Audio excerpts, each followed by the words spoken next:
Bonjour Denis, est-ce que tu m'entends? Ça va, je t'entends parfaitement. Et toi, Dracos, est-ce que tu m'entends? Je t'entends. Alors tu as l'image qui est un peu floue. Je sais pas, c'est peut-être ta connexion. Ma connexion ou ma caméra qui est pourrie. D'accord. Je vais essayer d'améliorer ma caméra. Alors merci Denis de ta présence aujourd'hui. Alors je te laisse brièvement te présenter pour ceux qui ne te connaissent pas. Bonjour au chat, bonjour à toutes et à tous. Je suis Denis Massiglia, je suis député depuis 2017, membre du parti Renaissance depuis tout le temps, et commissaire aux finances à l'Assemblée nationale, également président du groupe d'études jeux vidéo de l'Assemblée nationale. Voilà, donc président du groupe d'études jeux vidéo qui a été renouvelé sous cette législature il y a quelques mois. Tu es également, si je me trompe pas, secrétaire de la commission des finances. Exactement, c'est tout à fait ça. Et le sujet qui est brûlant en ce moment, c'est que tu es aussi président donc de la commission d'enquête sur les défaillances des pouvoirs publics face à la multiplication des plans de licenciement, dont le rapporteur d'ailleurs avec toi est donc Benjamin Lucas du groupe écologiste, c'est bien ça. C'est exactement ça. Et il y a quelque part aujourd'hui deux commissions d'enquête qui se chevauchent un peu au sein de l'Assemblée nationale.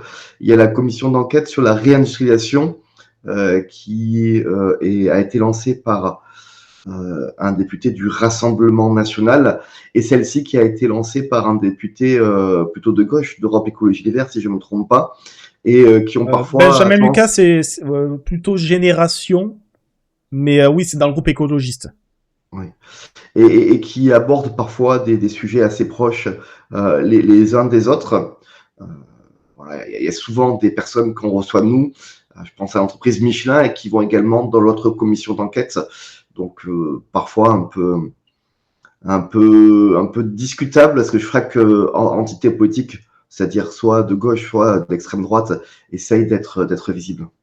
D'accord. Est-ce que tu peux un peu nous expliquer l'objectif du travail de cette commission d'enquête parlementaire dont tu as la présidence actuellement?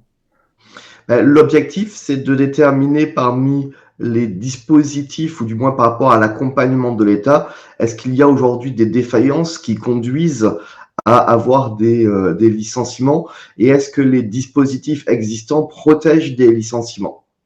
D'accord. Et donc là, vous avez reçu Michelin.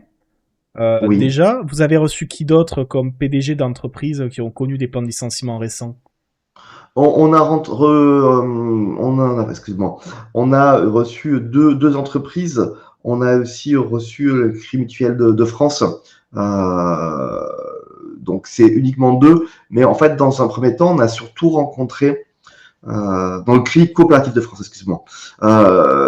On a surtout rencontré dans un premier temps des spécialistes, des chercheurs, des organismes qui nous ont permis d'abord de faire un état des lieux. Tu sais, d'abord tu rencontres des entités qui te font le cadrage et après tu rentres dans les exemples. Voilà, on est vraiment en train de commencer les exemples.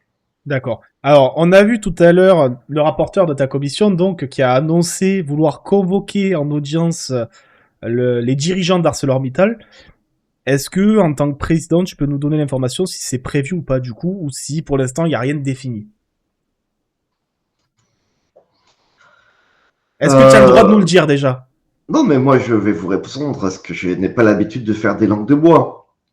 En général, lorsqu'on veut convier une personne en audition, la première des choses, c'est d'en aviser le président de la commission qui, lui, a la charge de faire les invitations. Je n'ai pas reçu aujourd'hui cette demande. Voilà, donc D'accord. j'attends que M. Benjamin Lucas souhaite le convier. Il est préférable en général d'en parler au président de la commission d'enquête, à savoir moi, plutôt que des médias. Mais bon, on est assez habitué sur cette méthode qui consiste à faire beaucoup de bruit, beaucoup de médiatisation et pas forcément travailler en profondeur sur les sujets, quoique il est intéressant, mais voilà, il a fonctionné à l'envers. D'accord. Bon, j'imagine que tu étais au courant, c'est pas moi qui te l'apprends, quand même. Euh, c'est pas moi qui te l'apprends, rassure-moi. Tu étais au Non, non, courant, non, c'est pas toi. J'ai vu tout comme quand toi la même. presse, mais voilà, en général, on envoie d'abord un SMS au président en disant oh, je vais communiquer là-dessus, juste pour info. Voilà, D'accord. C'est un peu une manière de faire, mais bon, voilà. La politique, c'est plus ce que c'était maintenant, tu sais. Et Je par-delà, vais, je vais par-delà la reprendre, méthode, du coup, je vais par-delà la reprendre un méthode. peu les propos de notre ami Chassaigne. Maintenant, on parle plus aux followers qu'à d'autres personnes, c'est comme ça. Ah, l'ancien président Chassaigne qui a quitté, je rappelle, au début du mois, sa présidence et son mandat de député pour revenir à un mandat local. André Chassaigne, oui. Et du coup, Denis, du coup là, donc bon, il y a la méthode, mais sur le fond, est-ce que il y a un intérêt pour cette commission d'enquête de rejoindre, enfin, d'inviter, pardon, les dirigeants d'ArcelorMittal sur le fond, par rapport à ce qui se joue en ce moment?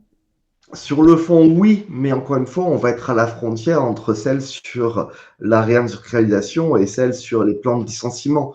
D'ailleurs, je me demande si on ne pourrait pas faire une. Je ne sais pas si ça a déjà été fait, c'est une bonne question d'ailleurs qu'il faudrait que je pose. C'est est-ce qu'on peut faire des commissions d'enquête conjointes lors d'auditions? Je n'ai pas de réponse, mais il y aurait un certain sens justement d'avoir une commission d'enquête conjointe. Après, oui, il faut travailler sur le sujet parce que je pense que c'est aussi quelque part un bon exemple. L'Europe a essayé de travailler avec l'ensemble des aciéristes pour savoir quels étaient leurs besoins pour assurer qu'ils ne délocalisent pas et qu'on garde une production en Europe. Donc, il y a eu un gros travail de l'administration. En France, il y a eu un accompagnement financier pour essayer de décarboner la production de l'acier, parce que je rappelle que l'acier, la production de l'acier, c'est extrêmement énergivore. Et donc, l'énergie étant souvent carbonée, ça produit pas mal de carbone. Donc, il y avait une réaction pour faire de l'acier décarboné. Et malgré tout, on voit que ce type d'action et de financement ne permet pas à pérenniser l'emploi. Donc, il y a un vrai travail à avoir. D'accord. Et là, j'ai une question du coup qui rejoint ce que tu disais avant. Hein. Est-ce que du coup, un peu ton coup de gueule sur le sujet de ne pas avoir prévenu, est-ce que ça rejoint un peu la logique des politiques touristes en commission qui font du bruit médiatique plus que du travail du fond? Est-ce que en tant que président de commission, tu vois un peu ce genre de profil?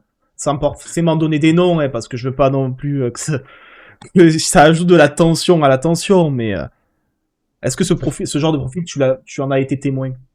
Ben, je sais pas te répondre et en fait, je vais te faire du en même temps comme je le fais toujours. La Un réalité, peu c'est qu'aujourd'hui, macroniste, si je me permettrais.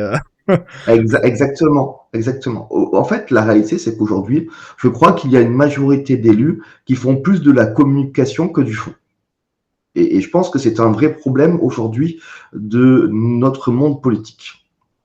Et en même temps, quand tu fais du fond et que tu fais pas de la communication, tu as la remarque, mais que font les élus? On les Et en fait, Ah, on se retrouve dans un système politico-médiatique qui fait que quelque part, tu es ou presque obligé de mettre en avant ta communication plutôt que le travail de fond. Et quelque part, ça me dérange et j'aime pas cette manière de faire. d'accord. Et donc là, au niveau de donc cette commission d'enquête, c'est quoi le calendrier? Est-ce qu'il y a un calendrier où déjà vous savez qu'à telle date ça doit être fini? Est-ce que comment ça s'organise le calendrier d'une commission d'enquête? Normalement, une commission d'enquête, c'est un délai de 6 mois. Néanmoins, le délai de 6 mois, ça nous amène à début du mois de septembre. On n'a pas forcément prévu, et ça va être d'ailleurs compliqué de faire des auditions au mois d'août, parce qu'on ne pourra pas avoir grand monde. Donc, ce qu'on a prévu de notre côté, c'est d'essayer d'enchaîner les auditions pour les finir, je dirais, vers mi-fin mai, permettant donc après de travailler sur le rapport au mois de juin et pouvoir présenter le rapport avant les vacances d'été. D'accord. Et alors, ça demande, on veut des noms, on veut des noms. Est-ce que tu as une exclue de personnes qui vont être auditionnées, qui n'ont pas été encore annoncées, peut-être, mais que tu as le droit de dire? On sait jamais, j'essaie de...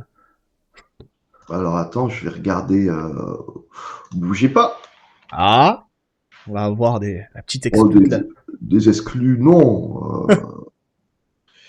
Attendez, je vais essayer de retrouver le programme, voilà, programme prévisionnel. Euh,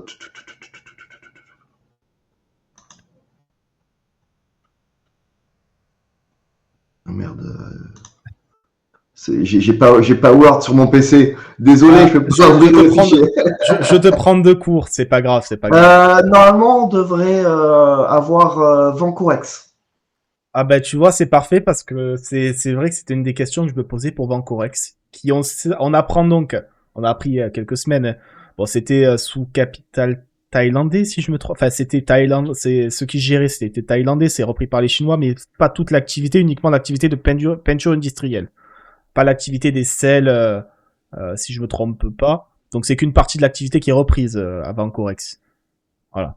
D'accord. Vancorex, du coup, parce que c'est une suppression de combien d'emplois déjà en Vancorex au niveau du plan de licenciement? C'est plusieurs centaines, mais il y a deux sujets sur Vancorex. C'est bien entendu les emplois, et c'est certainement, à mon sens, le plus important, mais il y a aussi un sujet de souveraineté, parce que certaines productions de Vancorex sont présentes dans l'industrie de défense française. Donc il y a aussi ce sujet-là. Encore une fois, d'abord l'emploi, mais également la souveraineté. Voilà. Et D'accord. on parle aujourd'hui environ d'un site de 300 emplois, et il devrait en rester que 50, donc environ 250 personnes qui pourraient se retrouver sans emploi. Et là, du coup, j'ai quelques questions qui m'ont été posées dans le cadre d'ArcelorMittal. Mhm. Du coup, j'ai une question de Pietro qui demande pourquoi Mittal France déficitaire devrait utiliser les gains des autres pays pour régler ses pertes en France, en rappelant que voilà, les grosses difficultés sont liées aujourd'hui à ce qui va être la logique de la décarbonation. Est-ce que, en fait, au final, ça rejoint une logique de est-ce que les contraintes imposées par différentes réglementations qui peuvent être européennes ou même françaises, euh, si ça entraîne le fait que les contraintes créent un déficit, au final, est-ce que ça ne justifie pas pour ces entreprises de faire de la délocalisation pour faire des bénéfices au final? Parce que c'est ça au final la question qui se pose derrière, c'est le déficit d'entreprise sur une activité dans un État va causer forcément de la délocalisation de cette activité ailleurs avec des contraintes qui seraient moindres.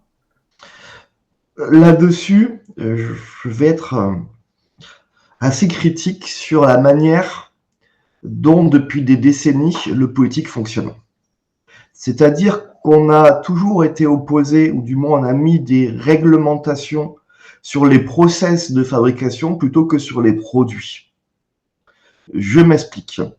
Lorsque vous faites, par exemple, de la tannerie, c'est-à-dire que vous faites du cuir, vous utilisez parfois des produits qui sont dangereux pour la santé. Je peux penser au chrome 6. Voilà, il y a des réglementations, la réglementation REACH, la réglementation ROHS, qui interdisent aujourd'hui l'utilisation de chrome 6. Quelque part, je le comprends parce que ce sont des produits qui sont cancérigènes. Et donc, en France, on s'est dit, on va mettre en place la réglementation ROHS, la réglementation REACH, et on va interdire l'utilisation de ce type de produit.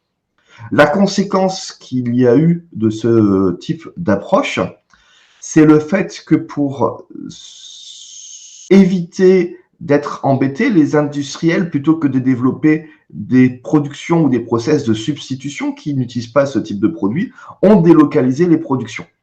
Et je pense donc que plutôt demain d'interdire ou du moins de réguler les process de production, il faudrait interdire ou réguler les produits. C'est-à-dire, plutôt que de dire on interdit l'utilisation des chrome 6 pour la production de cuir, on devrait dire on interdit les cuirs fabriqués avec du chrome 6, ou du moins avec le procédé d'utilisation du chrome 6. Ce qui veut dire que quelque part, on obligerait les industriels à transformer leurs usages plutôt que de encourager la délocalisation, parce que finalement, parfois c'est une délocalisation économique, parfois également, ça c'est des délocalisations environnementales, c'est-à-dire on ne veut pas se plier aux règles environnementales des pays en question. Et là, en fait, la question, là, tu évoques du coup les Chrome 6, mais dans le cadre du métal, donc ArcelorMittal, pardon, la question, l'acier, en fait, l'acier, ça serait plus la pollution par la production de métal. Là, en fait, c'est ça, c'est la carbonation, le sujet du carbone. Mais au final, comment tu peux, comment c'est possible de faire ça avec la carbonation, la décarbonation d'un produit, parce qu'au final, le produit potentiellement est le même, que ce soit en Inde ou en France, ça reste de l'acier. Le sujet, c'est de comment on est arrivé à le produire. Et ça, du coup, là, t'interdis pas une molécule, t'interdis pas quelque chose qui, dans ce sens-là. Donc, quel est le levier qu'on peut avoir dans ce cadre? Aujourd'hui, il y a eu un levier qui a été mis en place au sein de l'Union européenne qui s'appelle le MACF, le mécanisme d'ajustement carbone aux frontières. C'est-à-dire qu'on a dit, lorsque vous produisez un produit en émettant plus de carbone que si vous le produisez en Europe, alors on vous met une taxe. Et ce dispositif, à mon avis, n'est pas bon. Pourquoi il n'est pas bon? Parce que, en fait, on a dit on va taxer tous les aciers qui rentrent en Europe. Et à mon avis, ça a mis en difficulté beaucoup d'industries qui utilisent de l'acier. Je vais prendre un exemple. Michelin qui fabrique des pneumatiques. Comme vous le savez peut-être, dans les pneumatiques, il y a des composants en acier qui visent à rendre le pneumatique beaucoup plus résistant. Et donc, les pneumatiques fabriqués par Michelin en France reçoivent potentiellement de l'acier qui vient de Chine, qui lui est surtaxé. C'est-à-dire que la production du pneumatique Michelin va être surtaxée par l'utilisation d'acier par rapport à une production de pneumatiques équivalente en Chine. Mais le pneumatique chinois, lui, qui utilise de l'acier, quand une fois qu'il est livré en Europe, n'a pas ce type d'imposition ou de taxation parce que c'est de l'acier qui, lui, est transformé. Et je crois que l'un des travaux qu'il faudrait qu'on mène, l'une des missions qu'il faudrait qu'on mène, c'est de voir comment on s'assure de protéger notre industrie. Mais là-dessus, ça va poser un vrai problème. Et je crois qu'on n'aborde pas assez ce sujet dans les débats. C'est est-ce qu'on veut, oui ou non, défendre notre industrie européenne? Et si la réponse est oui, il y a une conséquence extrêmement claire qu'il faut que tout le monde ait conscient. C'est que ça va avoir comme conséquence une baisse du pouvoir d'achat des habitants de l'Union européenne. Et ça, personne ne veut l'aborder.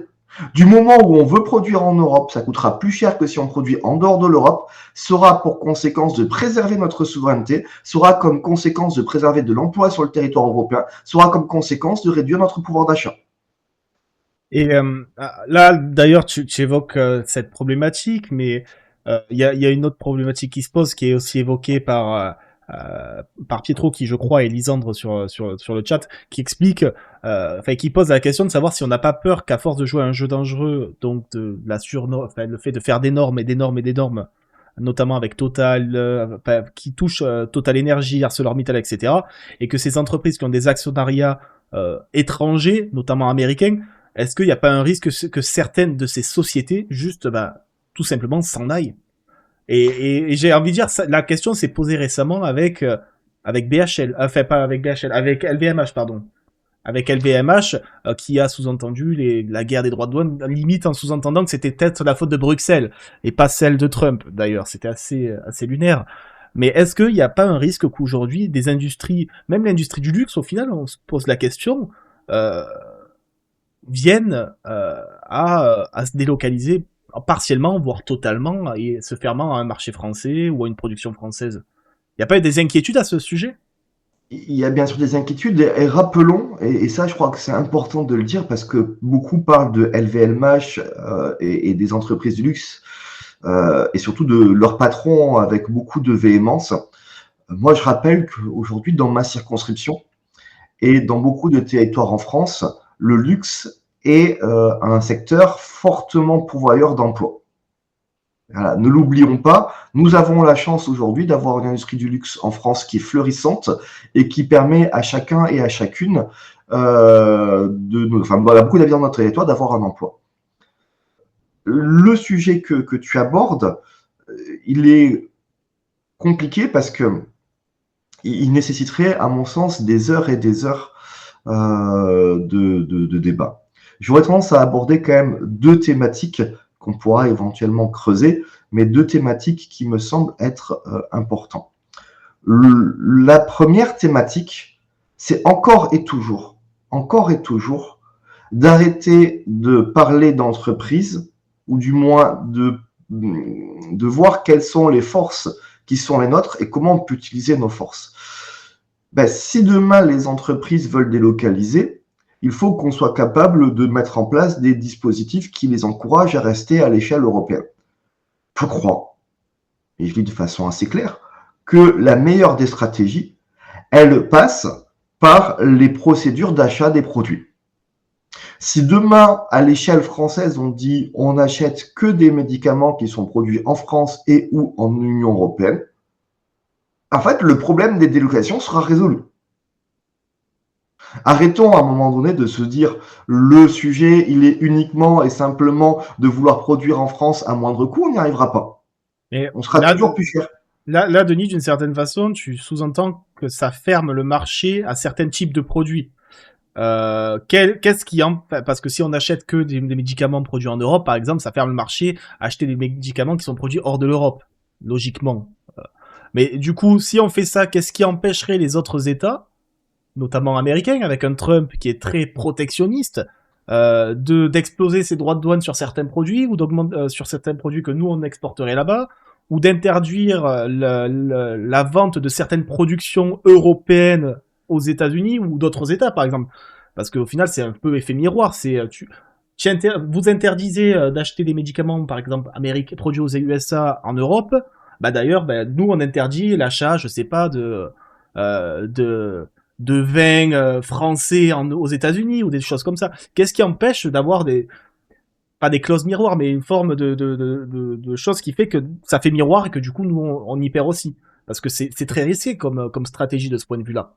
D'accord. Est-ce que tu as regardé avec intérêt la courbe, ou du moins les chiffres concernant l'accès au marché public? Et d'ailleurs, affiche-le, dans l'Union européenne, Non, là j'ai les pas. États-Unis et la Chine par rapport aux productions. Enfin, là, je l'ai pas devant les yeux, mais je pense que tu le trouveras facilement. Mais je trouve que cet élément est très marquant. Accès marché public, comparaison Union européenne, Chine,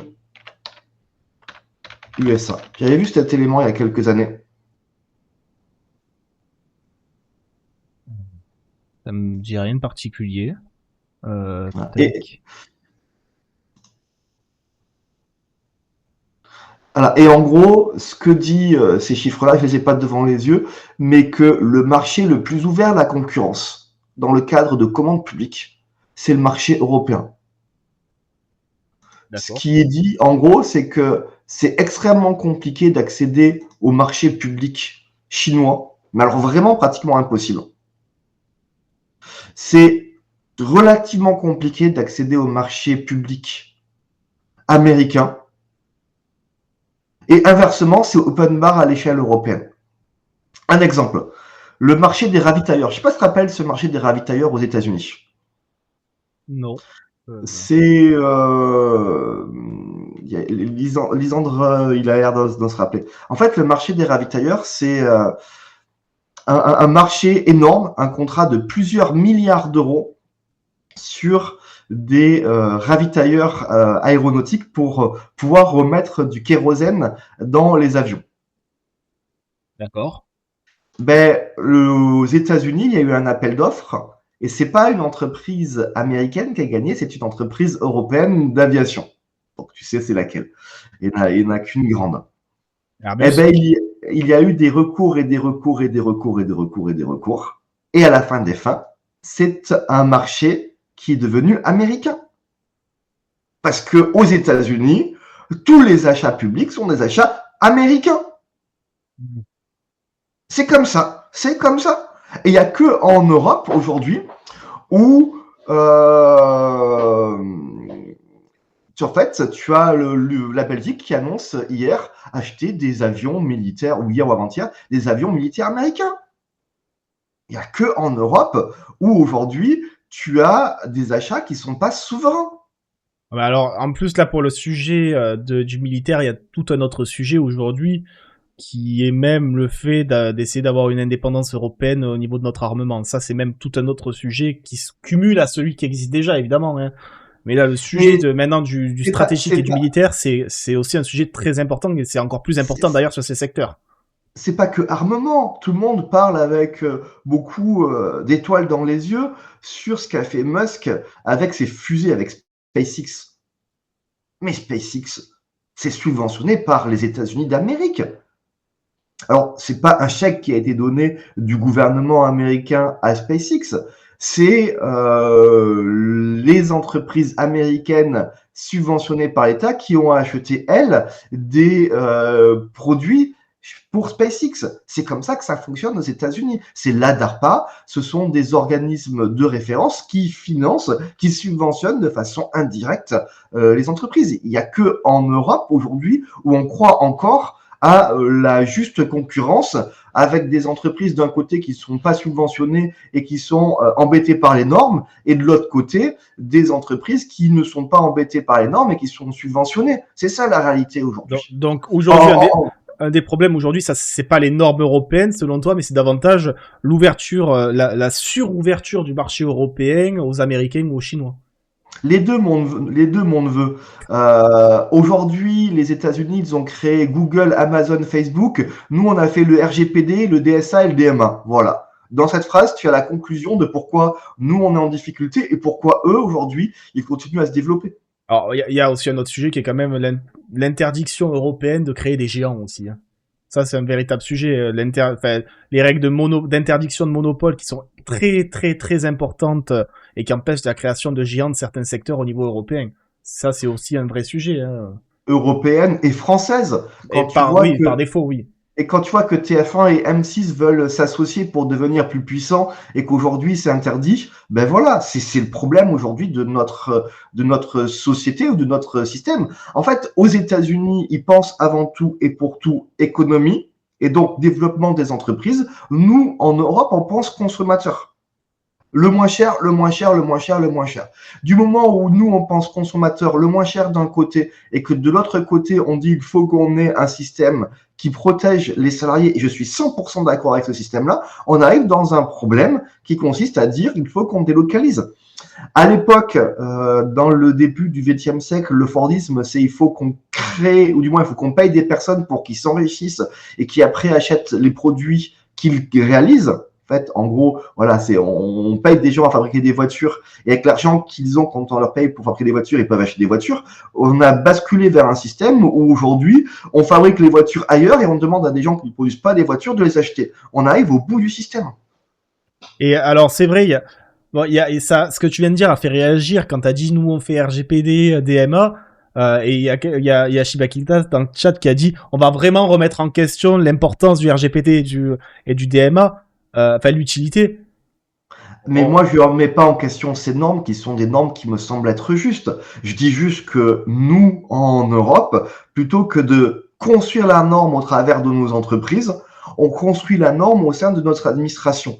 C'est-à-dire que comme on est toujours en retard d'un combat, alors on régule. Ben, je crois qu'avant de vouloir réguler, il faut nous-mêmes construire la norme par la création des entreprises. Et pour toi, les leviers au niveau européen, enfin, le levier donc au niveau européen ou au niveau national, est-ce que la France, s'il n'y a pas de volonté européenne, peut se défaire de certaines de ces problématiques? La force de l'Europe, c'est l'accès à son marché unique. Je crois, je suis même persuadé, et l'histoire le montre, que c'est l'accès au marché qui permet de développer une économie. Une analyse personnelle de l'histoire. Les États-Unis, est-ce que c'est un pays qui est libéral? Certains diront oui. Moi, je dis non. Je dis non. Les États-Unis, c'est pas un pays libéral. Les États-Unis, à la fin du 19e siècle, ils sont dépendants des productions qui sont principales. Attendez, il y a quelqu'un qui arrive. Je reviens dans 2 minutes. Excusez-moi, Drakeos. D'accord. Bon, je rappelle le chat, n'hésitez pas à poser vos questions sur le Discord ou même dans le chat. Et à tous ceux qui regardent, qui sont nouveaux, n'hésitez pas à follow la chaîne. Juste après, on reçoit une autre personnalité pour faire une interview, notamment sur le conflit entre Inde et Pakistan. Voilà. Bon, j'espère que ça vous intéresse pour l'instant. En tout cas, merci Shirakuro Ruko pour le follow, merci Fadjuisa pour le follow, merci Conan également, merci Lisandre pour ton prime, merci à tous pour votre soutien en tout cas. Bon, on attend que Denis revienne. Et vous inquiétez pas, j'ai pas oublié les autres thématiques abordées sur le Discord, notamment une de tes questions, Shibakitas, que je n'ai pas oublié, que j'ai prévu d'en poser une. L'ouverture à la concurrence, c'est un problème. L'ouverture à la concurrence extra-européenne, peut-être.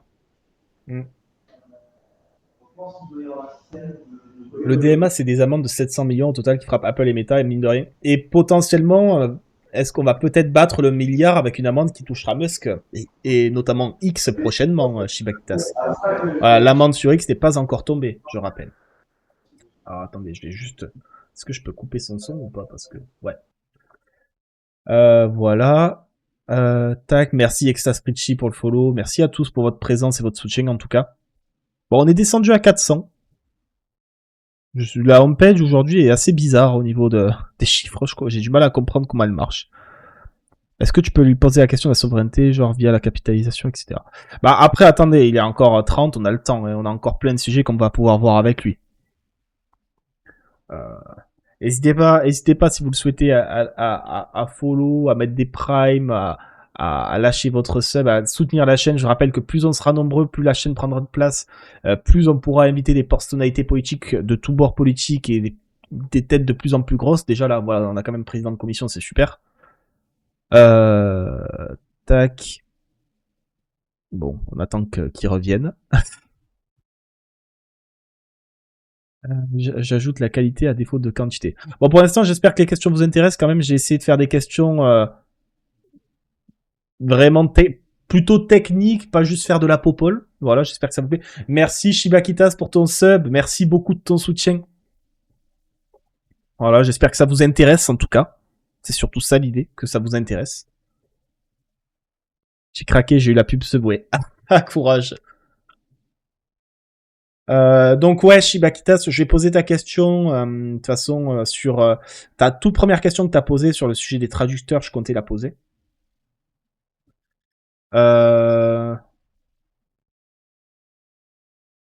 Tac, tac, tac. Je regarde. Oui, je vais poser la question de Maski aussi sur la commission d'enquête du Sénat. Sur ta phrase, je suis... Bon, il va revenir, j'espère.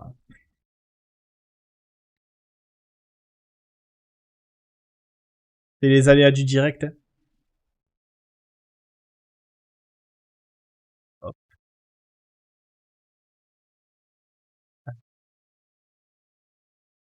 Bienvenue à tous ceux qui arrivent sur le Discord, Fézard, Pietro et les autres. Merci HP pour ton sub, merci beaucoup. Train Live lancé. N'hésitez pas à le lancer, je vous mettrai de la musique après le Train Live. Alors attendez, je remets le son de excusez-moi, j'ai une personne, j'ai une panne à la maison et donc il y a un professionnel qui vient réparer la panne. Pas de soucis.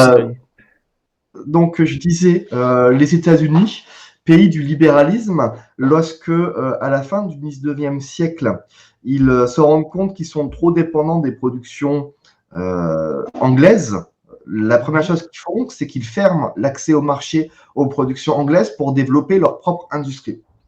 Et le libéralisme américain est arrivé après la Seconde Guerre mondiale, quand ils ont eu l'objectif, quelque part, d'écouler leur surplus de production. La Chine a fait exactement la même stratégie, c'est-à-dire qu'elle a fermé son marché aux productions étrangères.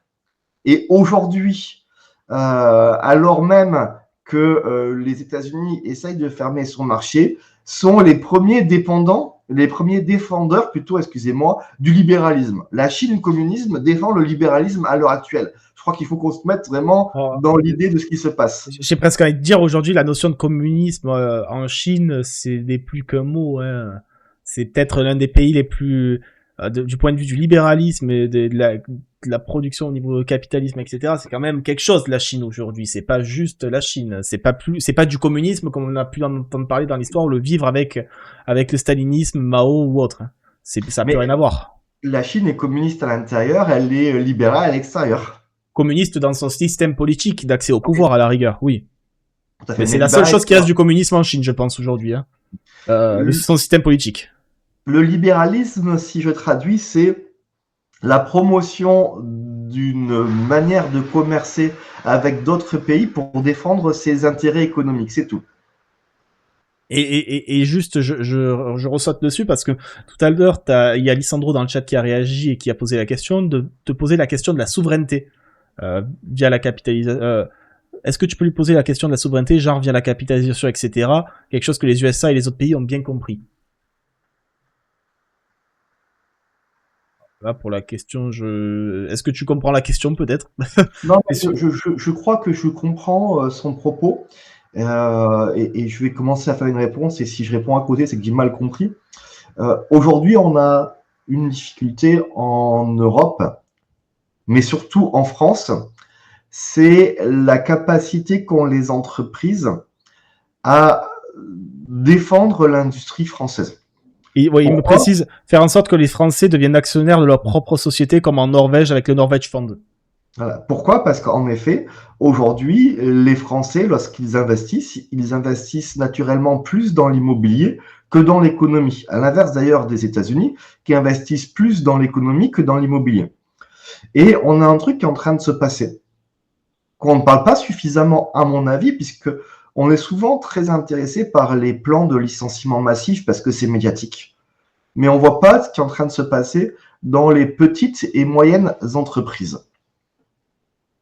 Je m'explique. Lorsqu'une entreprise de type PME de 80, 90, 100 personnes qui tourne bien a un actionnaire, un patron qui part à la retraite, il vend son entreprise. Parfois, il vend à des salariés, parfois, il vend à des entités autres qu'on appelle des fonds de pension.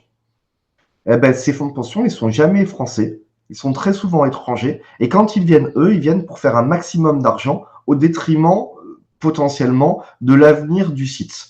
Et je crois qu'à un moment donné, on devra développer, et c'est la position qui va être la mienne dans les débats sur les retraites, un système un peu plus par capitalisation qui aura vocation à créer des fonds de pension français dont l'objectif est de pouvoir financer les entreprises pour assurer leur présence, leur pénalité sur le territoire national. Et là, j'ai quelqu'un qui me dit, on a Amundi en France, mais face à des BlackRock, Vanguard, etc., compliqué. Je connais très peu de patrons d'entreprises françaises qui sont prêts, ou du moins qui seraient défavorables à vendre à un fonds français plutôt qu'à un fonds étranger. Souvent, quand ils vendent à un fonds étranger, c'est parce qu'il n'y a pas d'alternative à l'échelle française. D'accord. Alors, pour continuer sur... alors, tac, tac, tac. J'ai Shibakitas qui réagit. Peut-on vraiment prendre les États-Unis, par exemple, économiquement, quand on voit la précarité qui touche les citoyens sur leur territoire?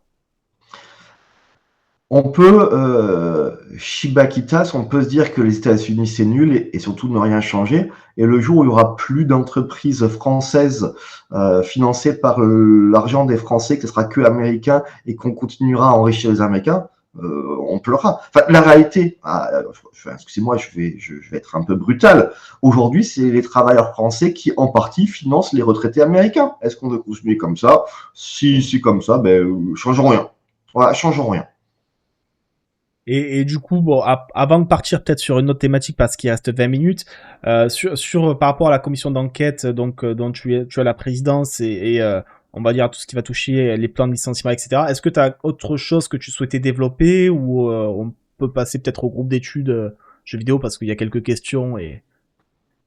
Non, après, une commission d'enquête, c'est quand même un espace qui est assez technique.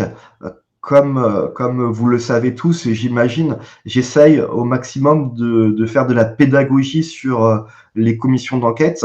Et donc, j'essaye de diffuser certains passages ou certains moments importants de la commission d'enquête et de l'expliquer. Donc voilà, n'hésitez pas à suivre si ça vous intéresse, ce qui se passe dans la commission d'enquête.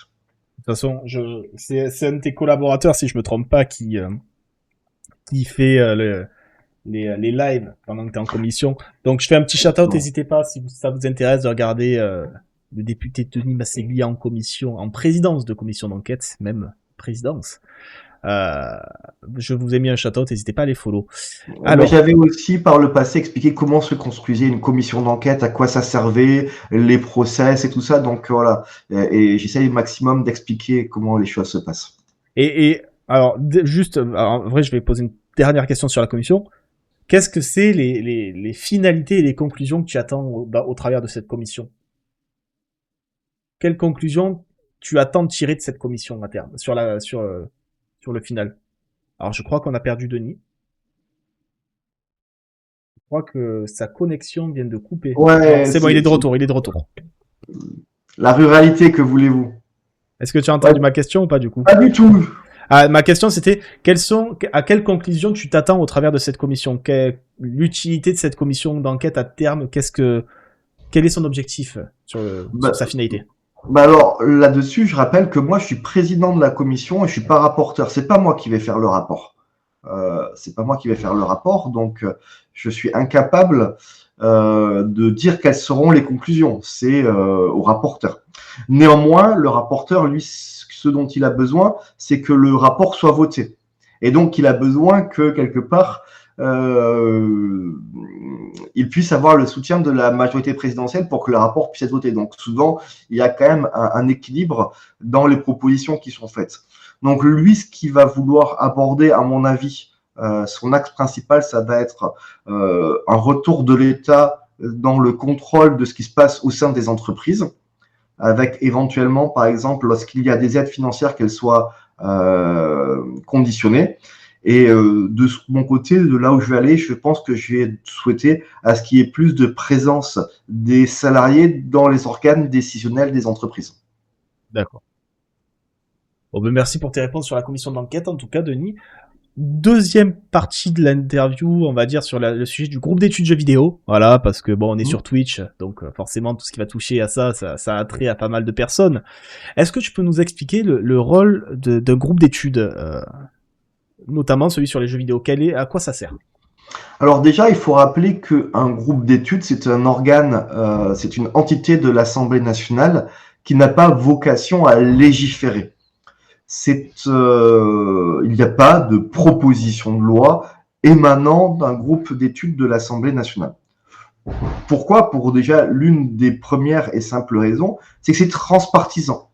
Au sein des groupes d'études, tous les députés, quelle que soit leur obédience politique, peuvent y participer et la distribution des responsabilités est proportionnelle au poids politique du groupe à l'Assemblée nationale, c'est-à-dire du nombre de députés. Donc, à quoi sert un groupe d'études? Il sert quelque part à faire une veille sur un sujet. D'accord. Donc, dans le cas présent, on fait une veille, on réfléchit, on regarde tout ce qui se passe sur l'industrie du jeu vidéo avec une optique, extrêmement simple. C'est que si demain il y a un sujet qui arrive à l'Assemblée nationale sur ce sujet-là, alors on aura une expertise suffisante et nécessaire pour pouvoir donner notre opinion. Ok. Alors, on va commencer. J'ai une question de Tenku. Est-ce que l'Union française des clubs d'e-sport professionnels, UFCEP, a pris contact avec le groupe d'études? Ou l'inverse? Où est-ce que vous avez pris contact? Ou du moins, je suis en contact avec cette structure que je vais rencontrer pour la première fois dans quelques semaines. D'accord. Alors, ensuite, j'ai une question de Shibakitas, du coup, qui a une question pour toi sur le secteur, sur les conditions de travail des travailleurs du jeu vidéo. Les conditions de travail des traducteurs se sont incroyablement dégradées ces dernières années du fait de pratiques anticoncurrentielles de certaines entreprises, rachat massif d'agences avant d'imposer des tarifs toujours plus bas, tout en promettant de hausser les prix avec la prise d'expérience. Des baisses des rythmes de production provoquées par le Covid et l'arrivée plus récente de l'IA. Le sujet de l'IA semble enfin être abordé à l'Assemblée, mais les syndicats de cette industrie ne sont apparemment pas entendus. Nos conditions de vie sont de plus en plus précaires et nos métiers menacés. Y a-t-il un groupe à l'Assemblée, le tien du coup peut-être, qui s'est emparé ou compte s'emparer de ce sujet du coup de l'IA et donc des dégradations des conditions de travail des salariés du jeu vidéo? Je ne sais pas s'il faut globaliser ces deux sujets. Moi, je vois deux choses. Je vois les conditions de travail dans l'industrie du jeu vidéo d'une part, et d'autre part, l'impact qu'a l'IA sur l'industrie du jeu vidéo. Je suis pas sûr qu'on puisse faire un lien direct sur les conditions d'une part et la transformation sociétale, industrielle liée à l'IA. Sur le premier point, c'est un sujet qui, je pense, est extrêmement important. C'est les conditions de travail dans l'industrie du jeu vidéo. J'aurais tendance à dire que aujourd'hui, il y a un certain nombre de règles en France qui sont protectrices des salariés et elles sont, à mon avis, ces règles importantes. Dans le cas où ces règles ne sont pas respectées dans l'industrie, dans l'entreprise, et qui plus est donc dans l'industrie du jeu vidéo, j'encourage clairement les personnes qui subissent des actions qui sont en dehors du cadre de la loi du travail, de saisir la justice. Parce que aujourd'hui, il n'est pas acceptable, par exemple, que des entreprises de jeux vidéo puissent utiliser la méthode qu'on appelle du crunch, c'est-à-dire une demande de travailler de façon importante pour sortir les jeux vidéo en temps et en heure. Donc là-dessus, encore une fois, la France est un état de droit avec des lois qui protègent les salariés. Si les entreprises dans lesquelles vous êtes ne respectent pas ces lois, saisissez la justice. J'entends aussi l'inquiétude, la peur qu'il peut y avoir de certaines personnes de se retrouver sur le devant de la scène. Vous avez des syndicats. Appuyez-vous sur les syndicats pour qu'ils puissent défendre vos conditions de travail. Ensuite, sur l'intelligence artificielle, la réalité, c'est que l'intelligence artificielle va transformer de façon extrêmement importante un certain nombre de métiers. Le premier métier ou l'un des premiers métiers qui sera impacté, ce sont les métiers de traducteur et de traductrice, clairement. Vous le savez. C'est le sujet de Shibakitas, notamment sur les traducteurs. Vous savez aujourd'hui d'ailleurs que il y a de plus en plus d'outils qui permettent de traduire en simultané. C'est-à-dire que là aujourd'hui je te parle en français, mais potentiellement Shibakitas, qui est vraisemblablement, j'imagine, une spécialiste de la langue, d'une langue asiatique au vu de la manière dont elle s'est présentée, elle pourrait m'entendre en japonais ou en chinois en même temps que je te parle en français, avec une bouche qui pourrait bouger comme si je parlais chinois ou japonais. Et ces technologies-là sont en cours de développement et vont arriver de façon complètement efficace très très très bientôt. Donc on peut refuser, mais le fait que ces technologies arrivent, quelque part, on ne peut pas aller contre, à mon sens. Et donc, il faudra à un moment donné accompagner les personnes qui se retrouvent avec un métier qui sera moins nécessaire vers des métiers sur lesquels il y a des débouchés. Mais comment on fait ça en fait? Parce que des personnes qui travaillent dans la traduction ou autre depuis des années, comment on fait pour les accompagner vers autre chose? Déjà, je vais prendre le sujet à l'envers et excuse-moi, Drakios. Si toi, on te propose une traduction à 2 € et une traduction à 200 € de même qualité ou de qualité très proche, tu vas prendre laquelle? Et tout dépend du budget que j'ai et de l'objectif social qu'il peut y avoir derrière, oui, c'est sûr. Tu vas prendre à 2 €. Oui, probablement, oui. Et en fait, il faut pas qu'on se mente. Il faut qu'on dise les choses. On peut le regretter, encore une fois, on peut le regretter, mais c'est un fait. Le rôle de la politique, parfois, c'est de prendre des décisions pragmatiques et pas de prendre des décisions idéologiques. Moi, je peux très bien dire, j'interdis demain l'intelligence artificielle de faire la traduction en France.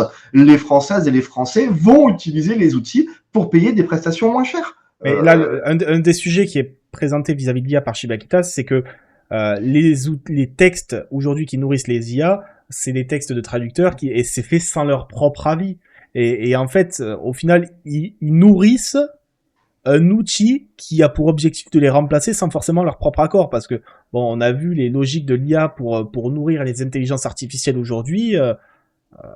Ça peut poser des questions et d'ailleurs la question c'est les métiers sont moins nécessaires. Il y aura toujours potentiellement quand même une patte davantage humaine dans une traduction faite par un humain que par un robot. Il y a toujours moi j'ai vu déjà dans plein de films. Bon, pour l'instant t'as les traductions faites en automatique et autres, et t'as les traductions orales, et des fois tu vois la différence qu'il peut y avoir entre l'écrit et l'oral par un traducteur d'une même langue. Et c'est vrai qu'il y a des vrais sujets là-dessus. Il n'y a pas la même qualité potentiellement, et c'est tôt encore pour qu'il y ait la même qualité. Bien sûr que c'est tôt pour qu'il y ait une qualité, mais je serais pas surpris que les traducteurs utilisent l'IA pour faire le gros du boulot et qu'après ils le relisent et ils mettent leur touche personnelle. De toute façon, l'IA va de façon claire transformer beaucoup de métiers.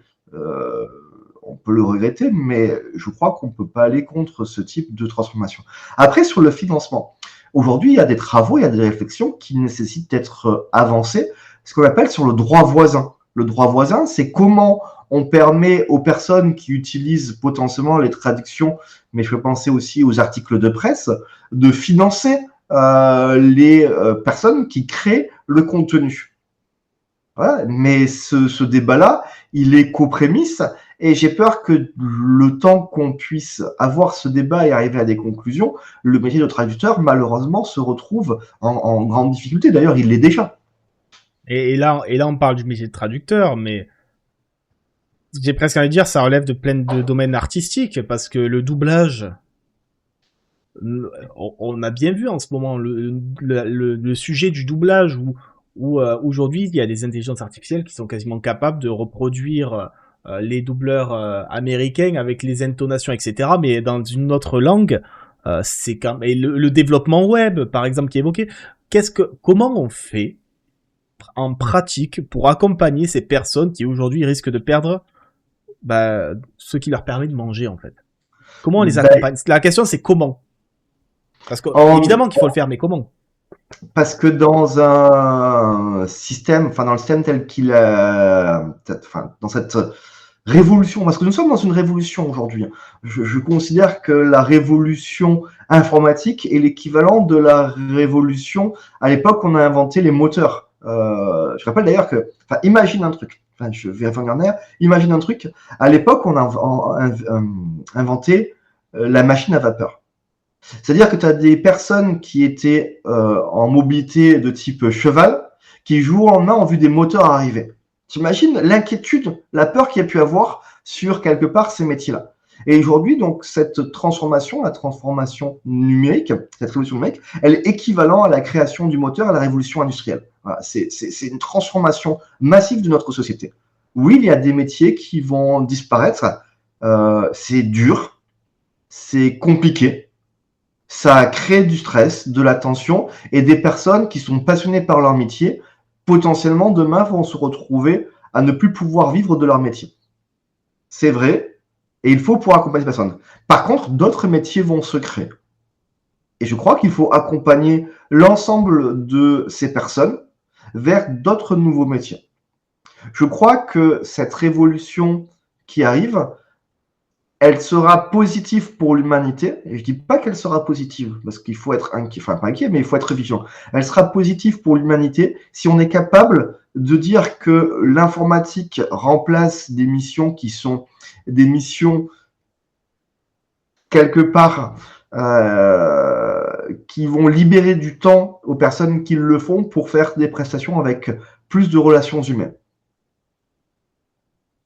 Et qu'est-ce que c'est en fait le type de, enfin, quel métier tu peux créer en fait pour compenser à tout ça? Parce que là, par exemple, tu avais à l'époque, tu as parlé tout à l'heure du Fordisme.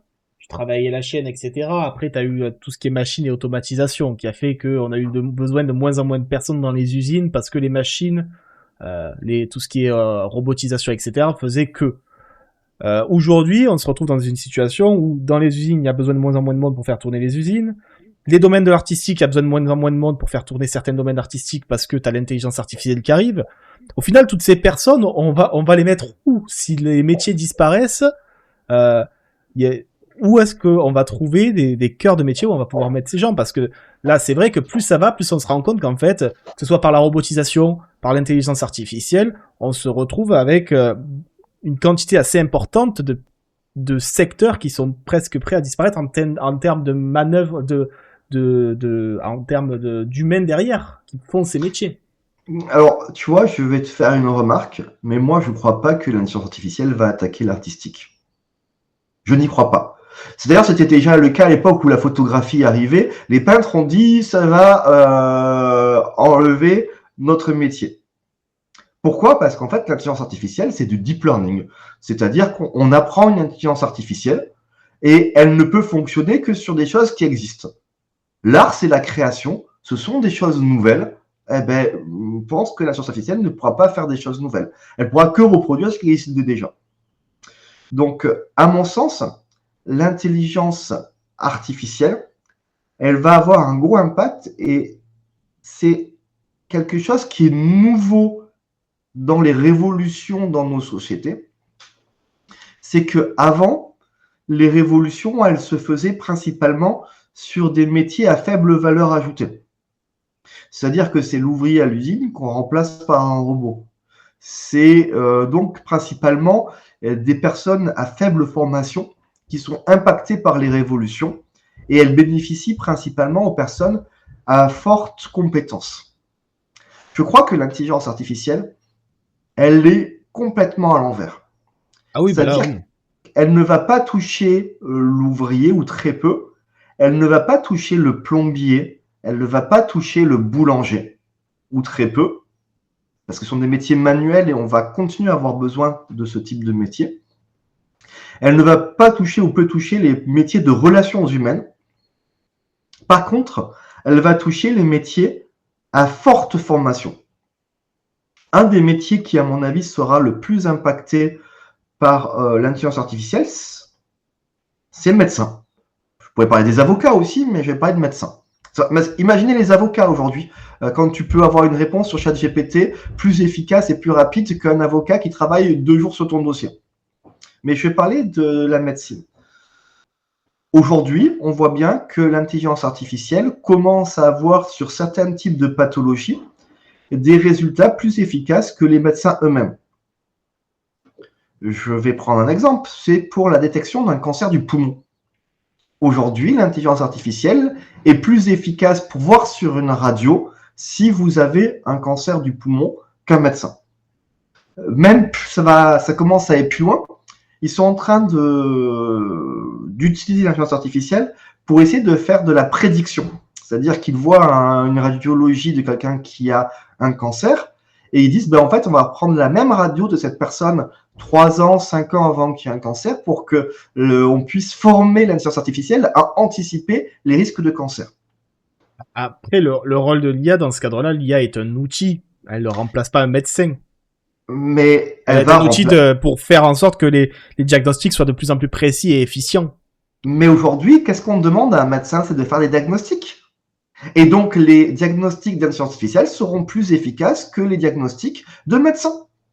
J'entends aujourd'hui des personnes qui ne sont pas d'accord, mais c'est une réalité, qu'on le veuille ou non. Par contre, qu'est-ce que ça veut dire? C'est-à-dire que le médecin va devoir transformer sa manière de faire de la médecine. Le but dans l'avenir du médecin, ou du moins le métier de médecin tel que je le vois, c'est plus de faire un diagnostic, c'est d'accompagner le patient lorsque le diagnostic sera connu. Après, il faudra toujours un humain pour valider un diagnostic. On ne peut pas laisser le choix final à l'intelligence artificielle. Il faut un humain pour valider. Oui, mais ça nécessite beaucoup moins de temps.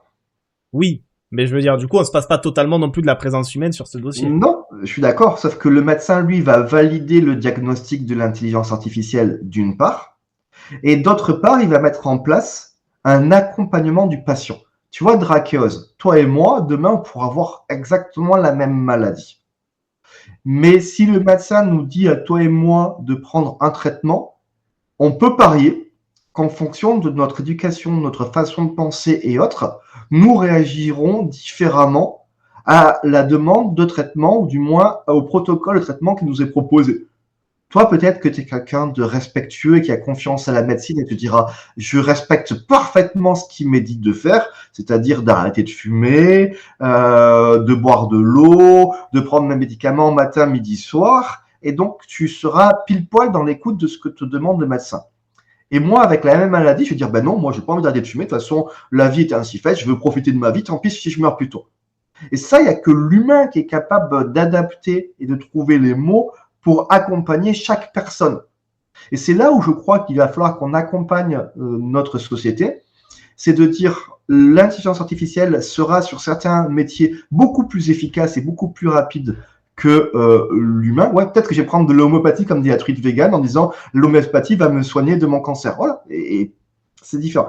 Et c'est là où, à mon avis, vient l'intelligence artificielle. C'est que l'intelligence artificielle donne les diagnostics les plus efficaces, un accompagnement le plus efficace possible. Et après, il faut qu'on remette de l'humain. L'intelligence artificielle sera une transition importante et positive seulement si on est capable de remettre de l'humain dans nos sociétés. Il faut qu'on forme les Françaises et les Français à l'humain. Eh ben écoute, je pense qu'on va conclure sur ça, Denis. Il est 11h, ça va faire 1 heure qu'on est ensemble, à moins que tu aies un mot de conclusion complémentaire. Je pense qu'on va se quitter là-dessus, du coup. Non, mais merci Drakeos pour tout ce que tu fais pour promouvoir, mettre en avant et la politique d'une part, mais également faire de la pédagogie d'autre part. J'ai entendu ce matin que tu parlais beaucoup de ce qui s'est passé à Nantes.